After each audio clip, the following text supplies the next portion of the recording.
Bismillahirrahmanirrahim. Alhamdulillahillazi arsala rasulahu bil huda wa dinil haq yuzhirahu ala dini kulli walau karihal musyrikun.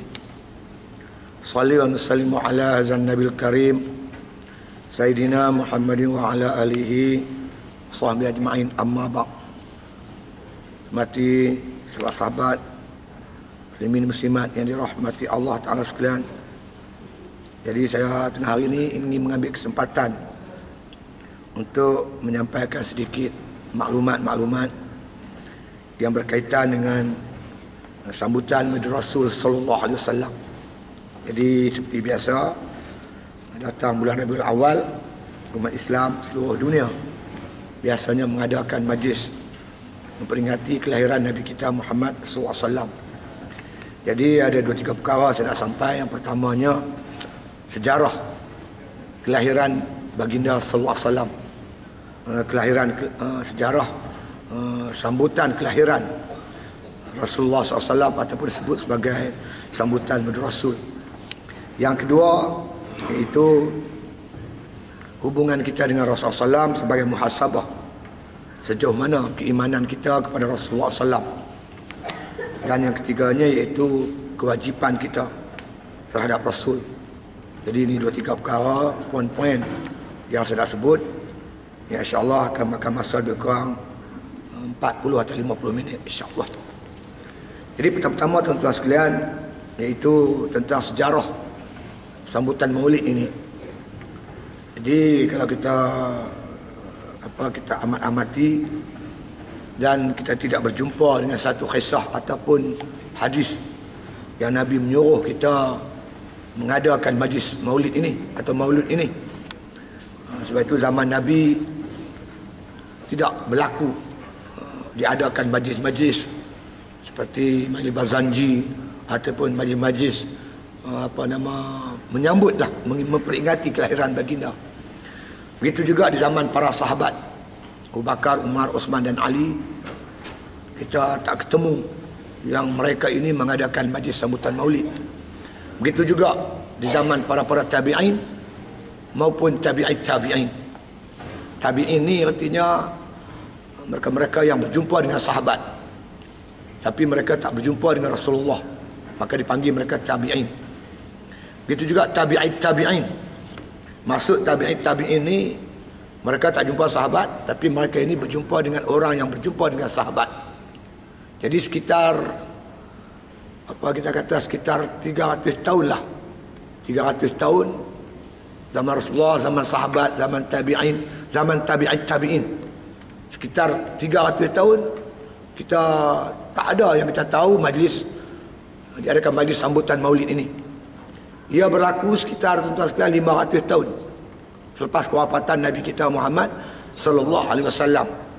Itu sekitar tahun 1290 ataupun 1300 Masihi. Iaitu kira-kira 500 tahun selepas kewafatan baginda sallallahu alaihi wasallam. Dan banyak riwayat-riwayat yang menyebut, tapi boleh katakan rata-rata riwayat itu menceritakan tentang kebangkitan satu kaum yang dikenali sebagai kaum Tartar ataupun kita sebut orang Mongolia, yang mana mereka ini sekitar tahun 1290 mereka bangkit dengan satu kekuatan yang agak luar biasa, dan mereka menyerang negara-negara sekeliling mereka itu, termasuk negara-negara umat Islam.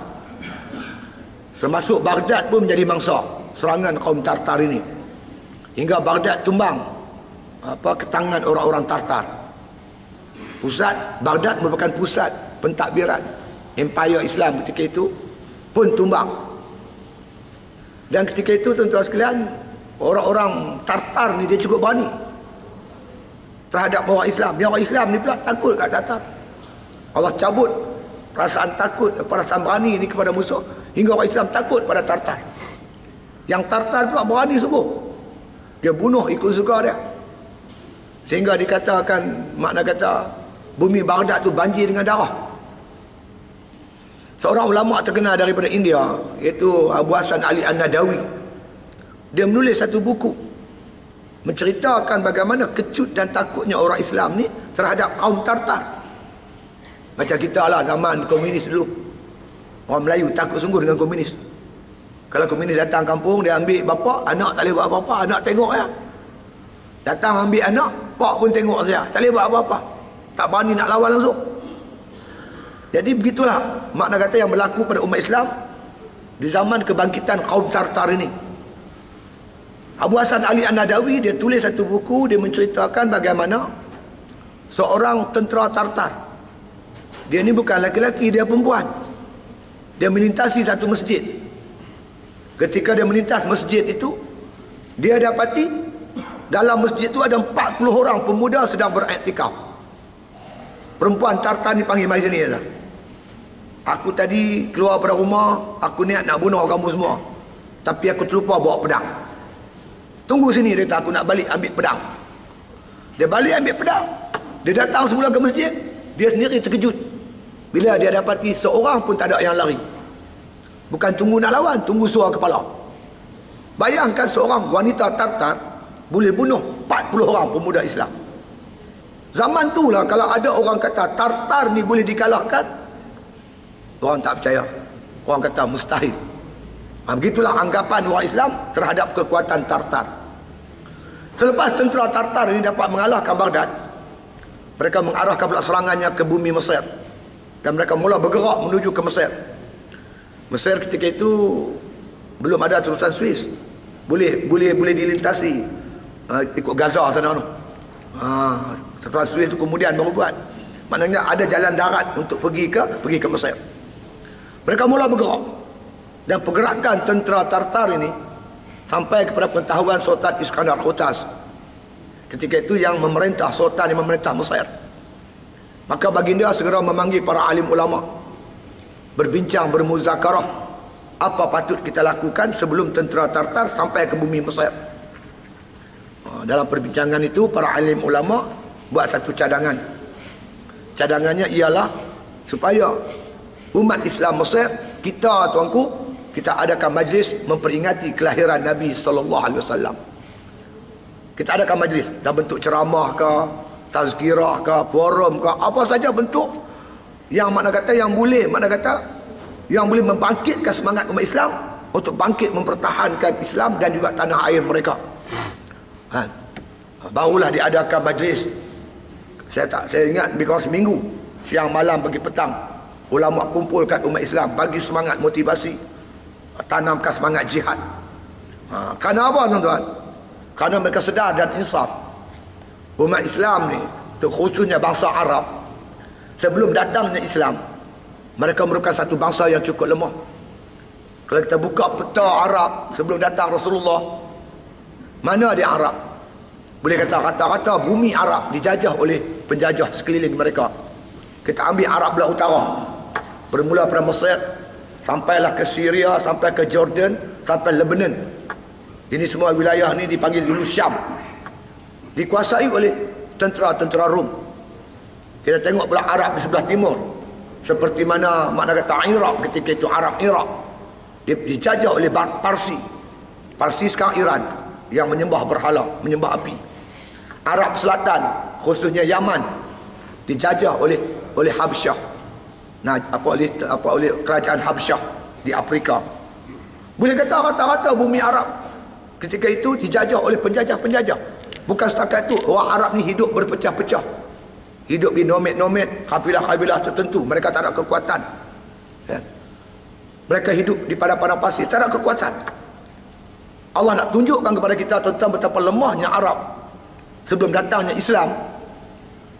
Allah memperingatkan kepada kita peristiwa yang berlaku sebelum lahirnya Nabi SAW pada tahun kelahiran Nabi yang disebut sebagai tahun gajah. Tahun tu tuan-tuan sekalian, Abrahah ni dia bukan raja tau, dia gubernur yang dilantik oleh Habsyah sebagai gubernur di Yaman. Mereka ni beragama Kristian. Abrahah ni tuan, dia bawa gajah, tentera bergajah nak runtuhkan Baitullah. Kalau kita baca sejarah, kita dapati tuan-tuan sekalian, tidak berlaku separang pertembungan antara orang Arab dengan Abrahah. Tak ada pertembungan, tak lawan pun.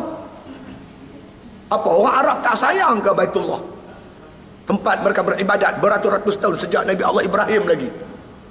Mereka setiap tahun pergi mengerjakan haji, tempat mereka beribadat. Orang nak runtuh tempat ibadat mereka.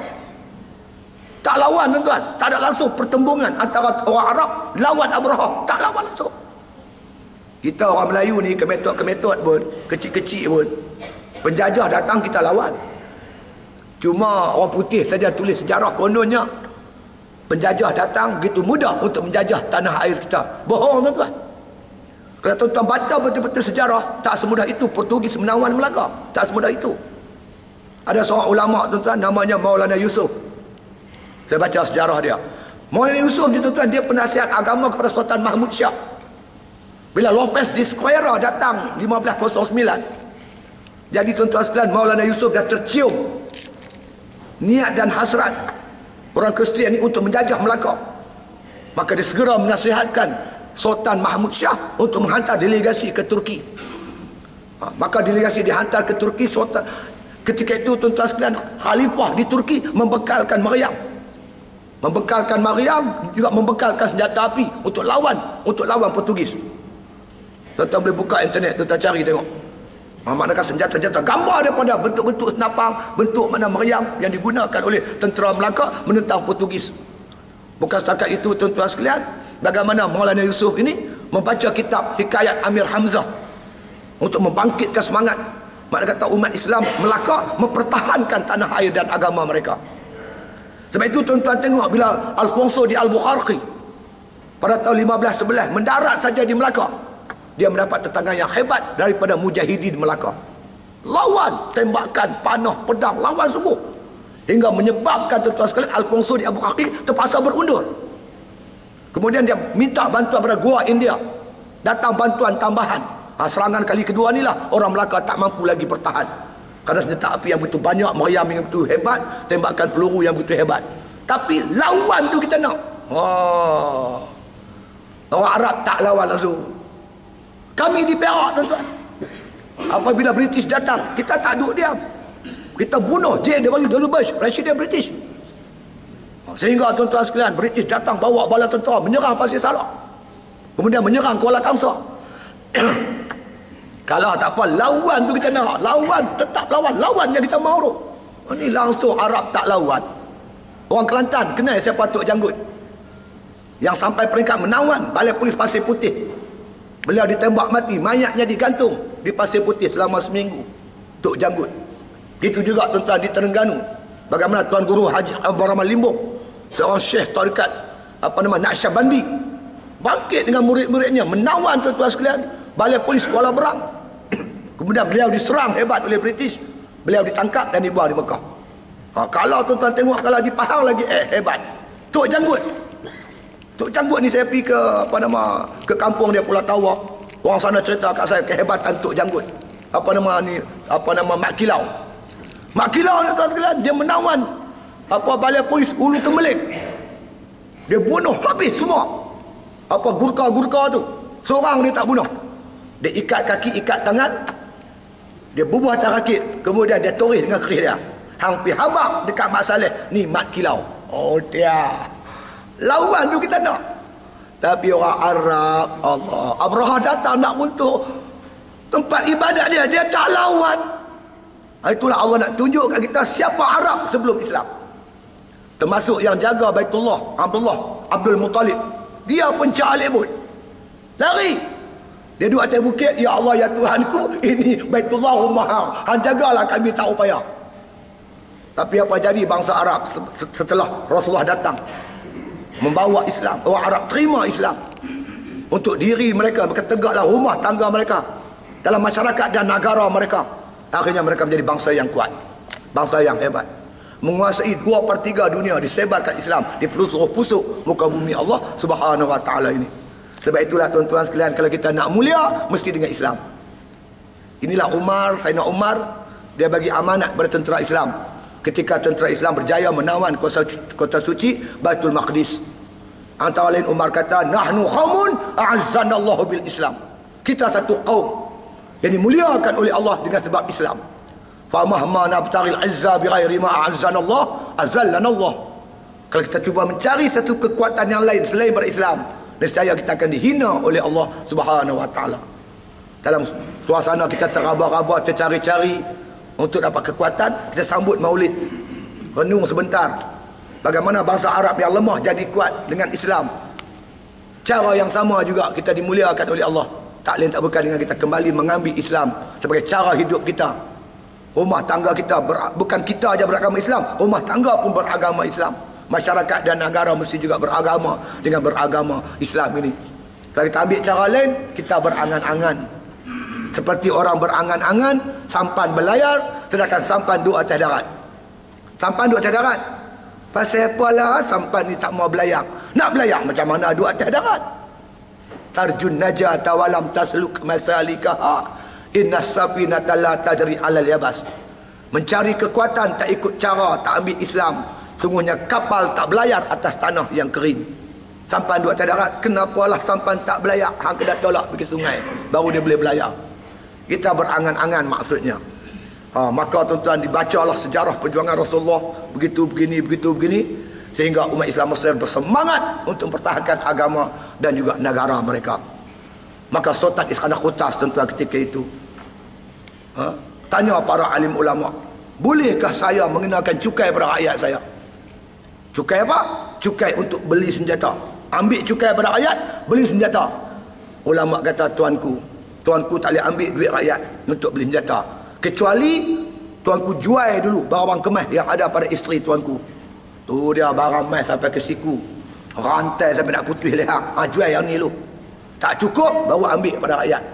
Maka tuan-tuan sekalian, permaisuri Iskandar Qutas tampil menjual semua harta benda, barang kemas yang ada pada dia untuk beli senjata.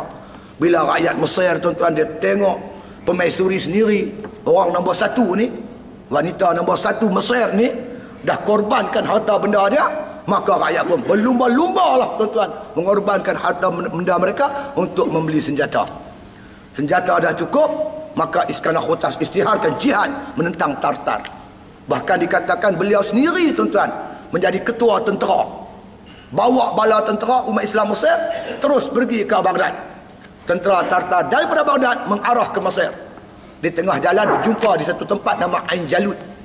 Di sana berlaku pertempuran yang cukup sengit tuan-tuan dalam sejarah penentangan umat Islam terhadap Tartar. Katanya tuan-tuan yang mula-mula terkorban syahid dalam pertempuran tersebut ialah permaisuri Iskandar Qutas sendiri. Dia bawa isteri dia pergi perang. Isteri baginda terkorban syahid. Maka bila rakyat Mesir melihat dengan mata kepala mereka permaisuri mereka yang mereka paling sayang itu terkorban syahid, maka umat Islam, tentera Mesir bangkit begitu hebat, luar biasa keberanian mereka tentang habis-habisan tentera Tartar. Akhirnya tuan-tuan, Tartar tewas dalam peperangan tersebut dengan roh Muhammad Rasul sallallahu alaihi wasallam. Lepas itulah tuan-tuan, sampai sekarang tiap-tiap tahun diadakan di Mesir dan seluruh dunia memperingati kelahiran baginda dengan semangat untuk kembali kepada Islam, tingkatkan jihad. Tujuan saya sebut ni tuan-tuan, kadang-kadang orang buat maulud dia tak ada matlamat, buat sembelih-sembelih kerbau lembu lebih balik macam biasa, tak ada satu matlamat apa. Sedangkan orang dulu buat maulid, matlamat dia membangkitkan semangat untuk kembali kepada Islam, menghayati kehidupan Rasulullah sallallahu alaihi wasallam. Kalau setakat tuan-tuan buat maulid ya tak jadi. Kerana apa tuan-tuan? Orang pertama dalam kitab Barzanji disebut yang buat maulid ialah Abu Lahab. Tuan-tuan buka kitab Barzanji, Al-jannatu wa na'imuha sa'dul liman yusalli wa yusallim wa yubarik alaih. Kawan jawab Allah Allah. Tu dia. Dia tak ada Barzanji tak puaslah tuan-tuan. Apa lagi dia kata? Wartahathu Suwaibatul Aslamiyah atba'athu ummuhu ayyaman summa artahathu Suwaibatul Aslamiyah allati a'taqaha Abu Lahabin inda wafatu miladihi sallallahu alaihi wasallam bi busyra Allah Allah. Tu dia. Apa makna dia? Wa artahathu ummuhu ayyaman, menyusulah akan Nabi oleh ibunya beberapa hari. Bila Nabi dilahirkan, Aminah menyusu anaknya Nabi Muhammad sallallahu alaihi wasallam beberapa hari saja. Jadi orang Arab ni tuan-tuan, dia budaya mereka, anak tu bagi orang menyusu. Dia panggil ibu susu. Selepas Rasulullah disusu oleh ibunya Aminah beberapa hari, summa arda'tu Suhaibatul Aslamiyah. Kemudian yang orang nombor 2 menyusu Nabi, seorang perempuan namanya Suhaibatul Aslamiyah. Suhaibah ni menyusu Nabi, orang nombor 2. Siapa dia Suhaibah? Allati a'taqaha Abu Lahabin. Dia dimerdekakan oleh Abu Lahab inda wafathu miladi sallallahu alaihi wasallam. Dimerdekakan oleh Abu Lahab pada hari kelahiran Nabi sallallahu alaihi wasallam. Pasal apa Abu Lahab merdekakan hamba dia ni? Bibusyroh, kerana terlampau seronok. Abu Lahab seronok. Dia punya seronok tuan-tuan tak ada arah. Dia tengah duduk kat Baitullah, tiba-tiba datang Suhaibah. Suhaibah ni hamba dia. Dia kata, tuan, adik ipar tuan Aminah dah melahirkan seorang anak lelaki. Allah, dia punya seronok lah. Dia kata, Suhaibah, kamulah orang pertama bagi tahu ke aku berita yang amat menggembirakan ni. Maka dengan itu aku merdekakan kamu. Abu Lahab ni dia terlampau seronok, dia merdeka hamba. Tuan-tuan tahu nilai seorang hamba. Oi. Bukan sangat tu, dia sembelih unta buat kenduri maulud. Kita lembu dia unta. Tapi dia malanglah Abu Lahab ni tuan-tuan. Dia sayang kat Nabi. Dia sambut maulid. Tapi bila Nabi bawa Islam, dia nombor 1 lawan Nabi. Kita pun sambut maulid lawan Islam. Takut-takut jadi adik-beradik Abu Lahab. Sebab itu tuan-tuan sekalian, saya ambil kesempatan ini untuk ajak tuan-tuan muhasabah. Kita sambut ni nak mempertingkatkan keimanan kita pada Nabi. Tak sah iman kita tuan-tuan kalau tidak beriman dengan Nabi. Sebab itu syahadah ni, 2 kalimah syahadah, dia ada syahadah Allah, ada syahadah Rasul. Kalau syahadah Allah clear, tapi syahadah Rasul tersangkut, tak sah iman kita. Syahadah Rasul, asyhadu anna Muhammadur Rasulullah. Syahadah Rasul tu kita ucap, aku nak saksi bahawa Muhammad Rasulullah. Kita kena sah iman kita tentang Rasul ini. Untuk itu tuan-tuan, untuk lebih mudah faham sebagai bahan muhasabah, saya mengajak tuan-tuan sekalian kepada firman Allah Subhanahu wa taala, iaitu surah An-Nisa ayat 65. Tuan-tuan balik rumah, tuan-tuan boleh cari. Tengok tafsir dia, huraian dia. Kalau boleh tengok asbabun nuzul sekali. Ayatnya berbunyi begini. Bismillahirrahmanirrahim. Fala wa rabbika la yu'minuna hatta yuhaqqimuka fima syajara bainahum thumma la yajidu fi anfusihim harajan mimma qadaita wa yusallimu taslima. Maknanya, maka tidak demi Tuhanmu Muhammad mereka tak beriman, sehinggalah mereka menjadikan kamu Muhammad sebagai hakim terhadap apa yang mereka perselisihkan. Kemudian tidak terasa di hati mereka itu berat dengan hukuman yang telah engkau putuskan, dan mereka menerimanya dengan penuh taslim, penuh menerima dengan sepenuhnya. Jadi tuan-tuan sekalian, ayat ini yang saya baca tadi, An-Nisa, tuan-tuan sekalian, An-Nisa, iaitu ayat 65. Ayat ini ayat yang membataskan iman dan kufur, perbezaan antara orang beriman dan orang yang kufur kepada Rasulullah sallallahu alaihi wasallam.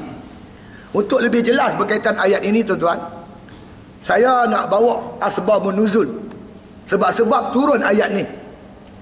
Jadi kalau tuan-tuan buka mana-mana kitab tafsir, boleh dikatakan rata-rata mufassirin ketika menghuraikan ayat ni, mereka mengambil tuan-tuan sekalian hadis berkaitan dengan sebab turun ayat ni.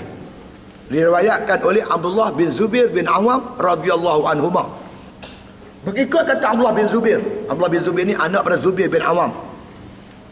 Dia kata, bapa saya Zubair, dia memiliki sebidang tanah yang ditanam dengan pohon kurma. Siapa biasa pergi Madinah, pergi umrah ke pergi haji, biasanya dibawa melawat kebun kurma. Kebun kurma ni tuan-tuan sekalian, kalau kita tengok air dia adalah air, bukan tak ada air, tapi airnya amat sikit, meleleh lebih kurang sikit-sikit itulah di kebun tersebut. Jadi kata Abdullah bin Zubair, bapa aku, dia kata, ada kebun kurma yang mana di depan kebun kurmanya itu ada air yang mengalir. Maka bapa aku ambil air itu, dia siram kebun dia. Jadi bila Zubair ni, bapa Abdullah ni ambil air tu siram kebun, air tu tersangkut tak sampai ke hujung sana. Di sebelah hujung sana pula ada sekeping tanah yang dimiliki oleh orang Ansar. Jadi orang Ansar tu datang, dia kata, ya Rasul, ya Zubair, wazan. Allahu Akbar.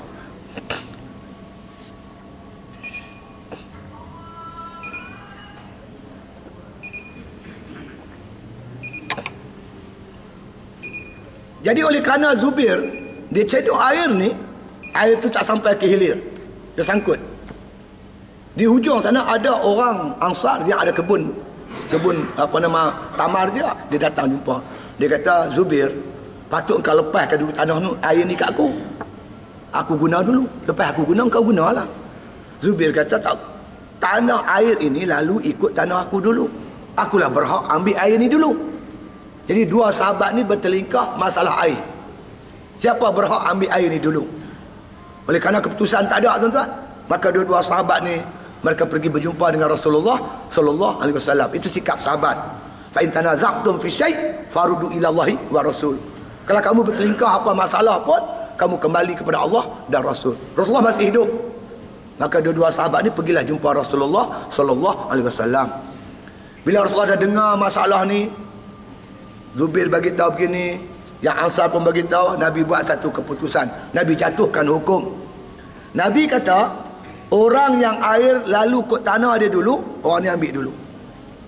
Orang kemudian ambil kemudian. Ini keputusan Nabi sallallahu alaihi wasallam. Nak jadikan cerita, tuan-tuan, Zubair ni sepupu Nabi, menyebabkan sahabat Ansar ni tak puas hati. Lantas dia kata, ya Rasulullah, kemungkinan Zubair ini anak bapa adara engkau. Anak bapa adara ni sepupu tak? Mungkin Zubair ni ada anak bapa adara engkau. Kau menang ke dia, kau kalahkan aku. Pokok persoalannya sahabat ni tak puas hati dengan hukuman Nabi. Bila sahabat ni cakap macam tu, Nabi tak kata apa-apa. Allah serta-merta hantar Jibril bawa wahyu yang kita baca tadi, An-Nisa ayat 65. Firman Allah, fala wa rabbika la yu'minuna hatta yuhaqqimuka fi ma syajara bainahum. Maka tidak demi Tuhanmu Muhammad, mereka tak beriman, sehinggalah mereka menjadikan kamu Muhammad sebagai hakim terhadap apa yang mereka perselisihkan. Apa-apa hal pun kita berhukumkan dengan hukuman Nabi. Kalau kita tidak menerima hukuman Nabi, Allah sifatkan kita orang tak beriman. Tak bertahkimkan Nabi, tak ada iman. Tuan-tuan bayangkan masalah kecil ya, masalah air, tolak hukuman Nabi, tak beriman. Tambah yang besar-besar, tuan-tuan. Ini kita kena fikir. Tuan-tuan buka Matla'in Badrin, tuan-tuan buka belah belakang, tajuk dia riddah yang boleh menyebabkan orang tu murtad. Contoh, Tok Guru tu kata situ, contoh, dikatakan kepada kamu, keratlah kukumu, kerana mengerat kuku itu sunnah Nabi SAW. Kamu jawab, walaupun sunnah Nabi, aku tak mau kerat. Kufurlah ia. Kufur tu bukan pasal tak kerat kuku, pasal engkar, tolak ajaran Nabi. Dia, tuan-tuan, dia agamanya dia dua. Satu maklum bidarurah, satu maklum yang tidak darurah. Maklum bidarurah ni, tuan-tuan, yang semua orang tahu. Semayang, puasa, zakat, haji, ini semua orang tahu wajib. Kita tolak habis. Berzina, minum arak, berjudi, merompak, menyamun, ini haram. Kita tak terima kata haram. Itu maklum bidarurah, maka automatik kita keluar pada Islam. Ada pun perkara yang bukan maklum bidarurah, macam kerat kuku tu, dia bukan maklum bidarurah. Ini perkara sunat. Tapi bila dikata orang kepada kita, keratlah kukumu, kerana mengerat kuku itu sunnah Nabi SAW. Kamu jawab, walaupun sunnah, aku tak mau kerat. Out. Bukan pasal tak kerat, pasal tolak tadi ni. Kita tak boleh buat, tak apa. Kalau kita tak buat yang sunat, tak dapat pahala aja. Tapi yang tak boleh tu engkar, tolak, itu tak boleh. Dalam kes air ni,